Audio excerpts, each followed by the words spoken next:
Good morning, students.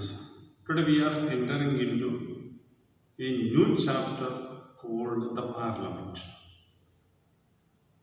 Now, you know what is the Parliament. You have heard many times about it. So, we are going to discuss about the Parliament and how it is formed, why it is formed.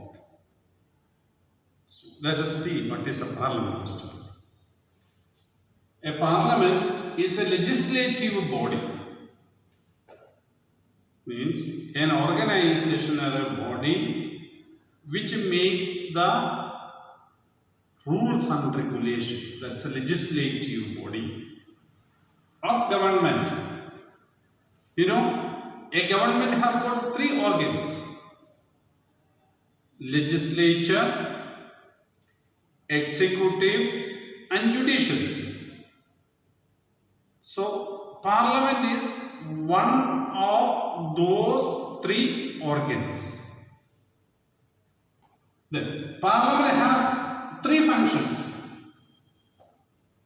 Three functions are there for the Parliament.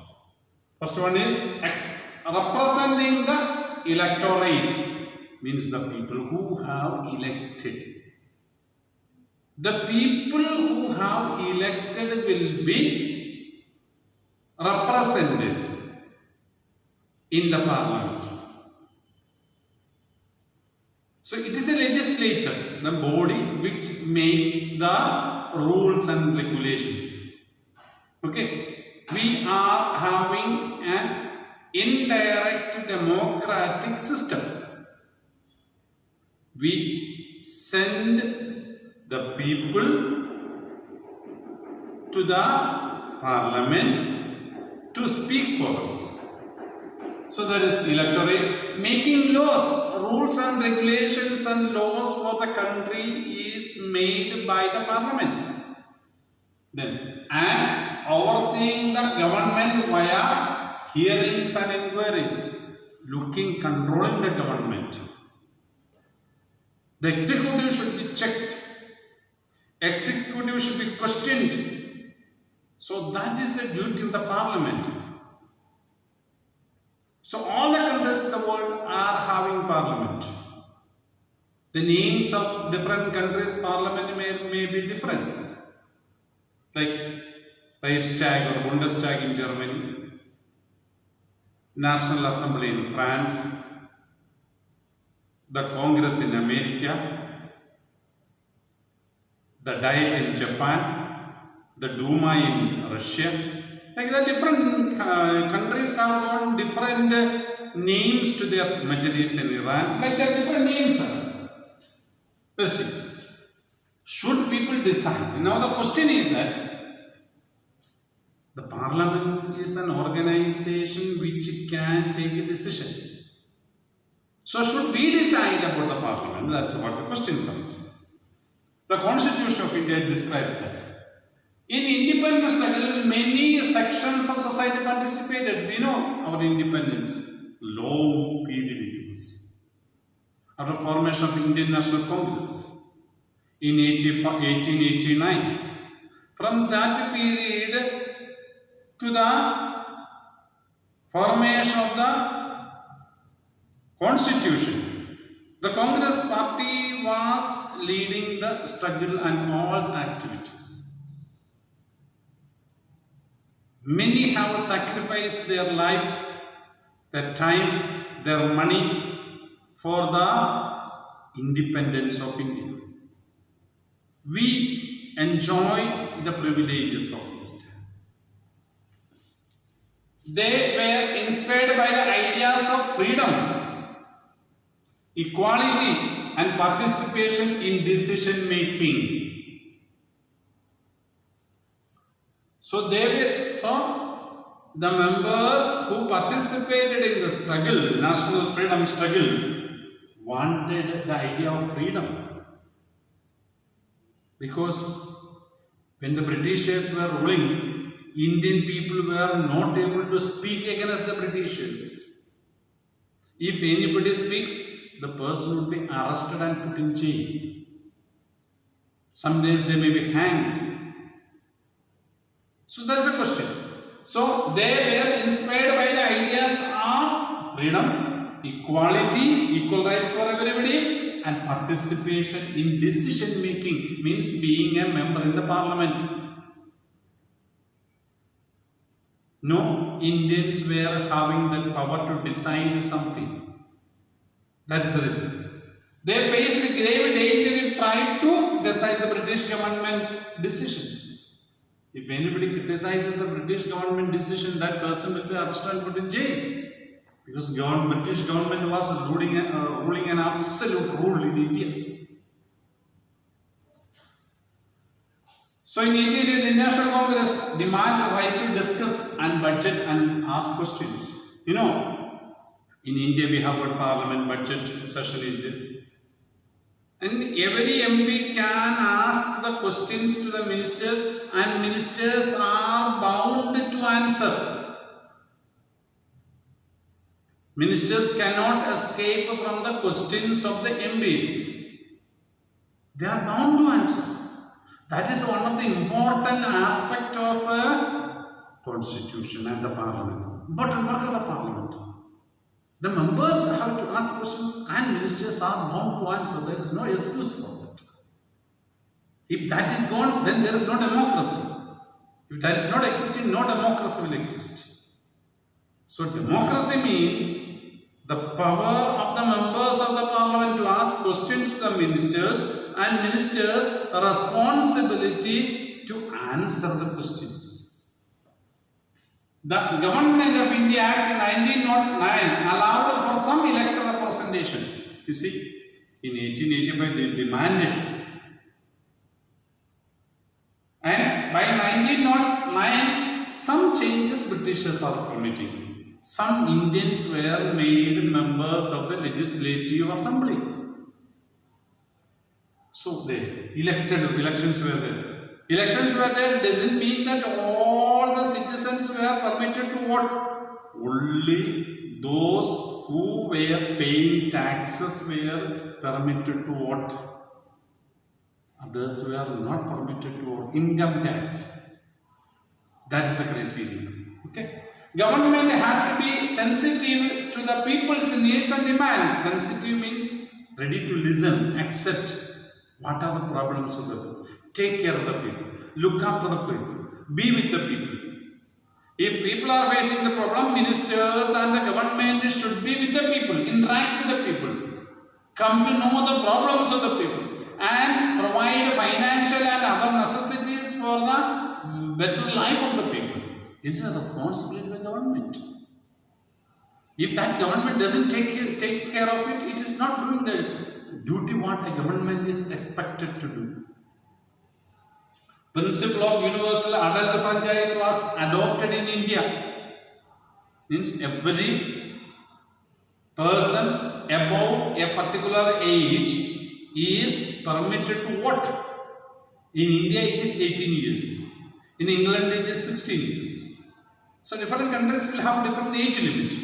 We were having 21 years earlier. So it's left to each country to decide.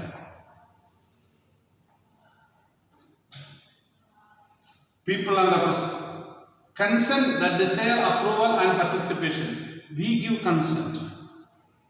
Why we give consent? You go and speak for me, we'll say. To whom? To the MPs. Because we don't have time. Everybody cannot go to the parliament. So we select one representative and he is bound to speak for each and every citizen in the country. His duty is to listen to the problems of the people and inform the government about the problems faced by the people. And the government is bound to listen to the demands of the people. That's why the desire, approval and participation. He has to participate in the discussions and debates in the parliament. Okay? This the desire, our concern. Our desire, our concern means desire. We want, we tell. Decision of people creates democratic government. The government we elect, MLAs we elect or MPs we elect, and those MPs create the government. The citizen decides about its functioning, how the government should function. We decide. Through whom? Through the elected representatives. We have sent the MPs, members of the parliament. The citizen is the most important person in the democratic country. We are the most important. Every citizen has got value. That is why the constitution we wrote, we the people of India. And we give the constitution to ourselves. So each citizen of India is important. The trust of these citizens is a must for the government to function properly. We all of us should respect and trust the government, and they must trust the government us also. Take in confidence our problems and listen to the problems of each and every citizen. That is democracy. Individual gives approval to the government. We send the representatives and the local you rule. It is through elections that we are giving our approval. When elections are taking place every 5 years, the elected MLA representatives, MPs and MLAs come to us asking, shall we continue? If the people are happy, we will say continue. If people are unhappy, say thank you very much, goodbye. Who wants to be in your house? That power to decide is in the hands of the people. One group from among these elected representatives forms the government, and we say the ruling party. Whichever the party gets a majority, that party is permitted to form the government. That is the ruling party. Okay. Opposition is necessary. Opposition has got its role to play. If no opposition, the government will do wrong. Nobody will question the government. So, role of the opposition is something great. To inform the government, the steps that are taken by the government is wrong. Correct it yourself. That is the duty of the opposition. So, the one group forms a ruling party, other group forms a opposition. Whichever party has got majority, it forms a government. Now, whichever party has got less number of seats, which forms the opposition party. The parliament controls and guides the government. The ministers are bound by the control of the legislature, that is the parliament. Okay.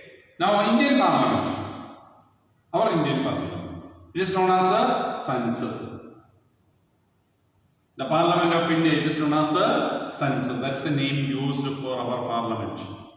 I guess as I told you in the beginning, there are different names for different parliaments. And we have got a bicameral system. Means two houses are there in our Parliament. Rajya Sabha and Lok Sabha. Rajya Sabha is known as a Council of States. Lok Sabha is House of People. House of People means members in it. So Lok Sabha, Loka you know it is people. Sabha gatherings. Rajya Sabha means state people. So that is the meaning of it.